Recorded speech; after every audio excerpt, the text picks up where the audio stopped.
శ్రీ మాత్రే నమః. లలితామాత భక్తులందరికీ నమస్కారములు. అందరూ బాగున్నారా? అందరూ ప్రతిరోజు లలితా సహస్రనామాలను చదువుతున్నారా? నేను ఇదివరకు 65 శ్లోకాలు వాటి అర్థాలను చెప్పాను కదా. ఇప్పుడు 66వ శ్లోకం దాని అర్థాన్ని కూడా మనం చెప్పుకుందాం. ఆ శ్లోకం ఏమిటంటే, ఉన్మేష నిమిషోత్పన్న విపన్న భువనావలి సహస్రశీర్షవదన సహస్రాక్షి సహస్రపాత్. ఉన్మేష నిమిషోత్పన్న విపన్న భువనావలి అంటే కనురెప్పలు తెరిచి మూసినంతలో ఈ సృష్టిని చేయగలది. అలాగే కనురెప్పలు తెరిచి మూసినంతలో ఈ సృష్టిని లయం చేయనది అయిన అమ్మ కనురెప్పలు మూసినంత సేపట్లో, తెరచినంత సేపట్లోనే సృష్టిని చేస్తుందట.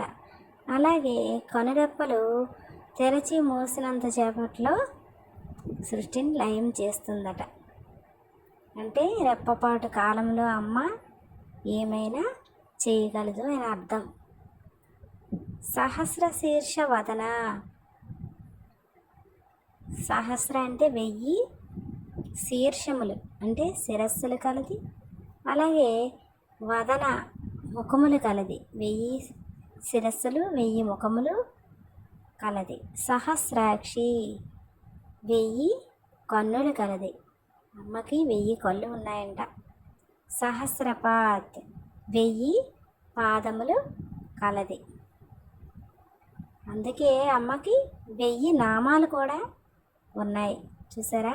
1000 శిరస్సులు, 1000 కనులు, 1000 పాదములు అమ్మకి ఉన్నాయి.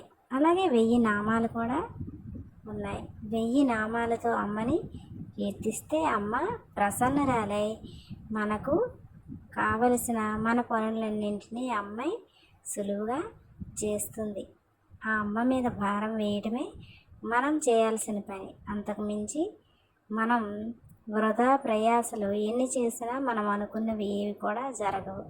అమ్మ మీద భారం వేస్తే అమ్మే మనకి ఏది మంచిదో ఆ అమ్మకి తెలుసు. మనకి ఏది మంచిదో అదే అమ్మ మనకి ఇస్తుంది, చేస్తుంది కూడా.